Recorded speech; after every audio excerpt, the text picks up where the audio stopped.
Clock is ticking, the storm's coming, now's the time to evacuate.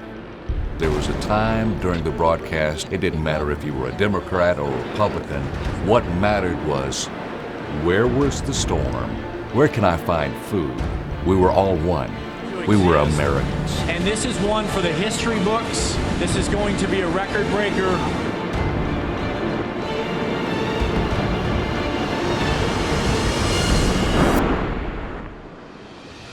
We knew a week out, it's aiming for the east coast of the United States. When I would see that it was growing and I saw nothing in its way to slow it down, that became very, very serious. We thought it was going to be, a huge Category 4 storm. This was going to come in and, just do utter devastation with the wind. Then it gets downgraded to a Category 1. This was such a monster storm that basically lasted for 3 days. Vision, nothing at all.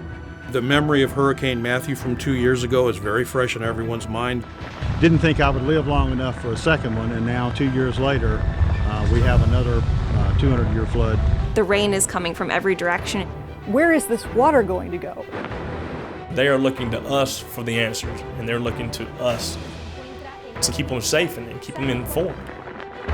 There was a moment in between some of our live hits where Mark Stebnicki was gathering video, and the rain was coming down on him, and it was a struggle to keep the equipment operational.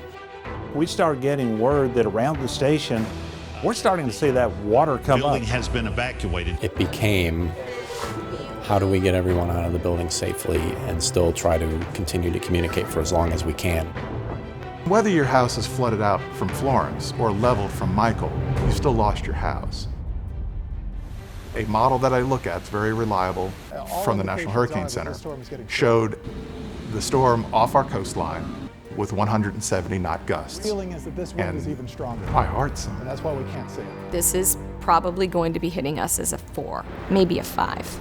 It was time to drop the science and talk about how this was going to change lives. We're staying. We are covering this. We have to be here for our community. If it's going to be as bad as it is, they need to hear us. I was still doing my live shots as the storm was approaching. Are still open and the shelter at the... By 11 a.m., the winds were at hurricane conditions. I told the community, wherever you are, we're just going to stay with you. We're going to stay calm with you. We're going to talk you through this as it's happening to the best of our abilities. Rain started coming through in the newsroom. Our chief meteorologist heard this huge bang on the ceiling on the roof and said, "What was that?" We watched the storm, we monitored the storm, and then everything went dark.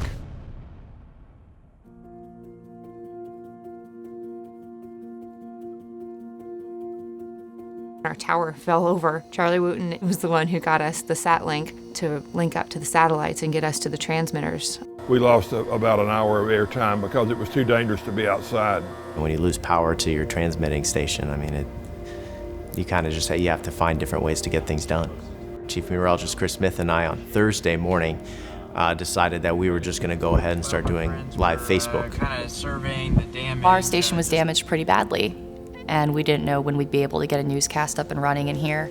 Thankfully, we have our sister stations who came down with their live trucks, and we were able to get a newscast up and running in the parking lot. Of a hurricane ever to make landfall. We're going back to the very root of journalism here. It doesn't have to look pretty. It doesn't have to be fancy. Just start showing us what you can. So this is not something you can let your guard down. We did newscasts from our own parking lot. We did newscasts in the middle of some of the worst damaged areas. And one person told me that it was nice to see us doing that because it was just a slice of normal back in New Bern. We promised to rebuild and gather the city, and it's getting better every day, Dr. Shane. With the state officials behind our back. The outpouring of love, isn't it beautiful? Is really just amazing. And us continuing to broadcast and everyone calling in with support. We'll be back and we'll be stronger. Although we had limited communication, we knew our job was to get stories. Good evening, everyone. This is Jarrell Baker. I have one journalist, Jarrell Baker, who I've only had here for a couple of weeks. He got comfortable real fast. In fact, he was able to get out in the communities and connect with people. When a disaster hits, you view your audience like your family. These are the people that you've met, then it's your job to keep the information coming to them that they need. The response that we've gotten from so many people thanking us for the work that we were doing.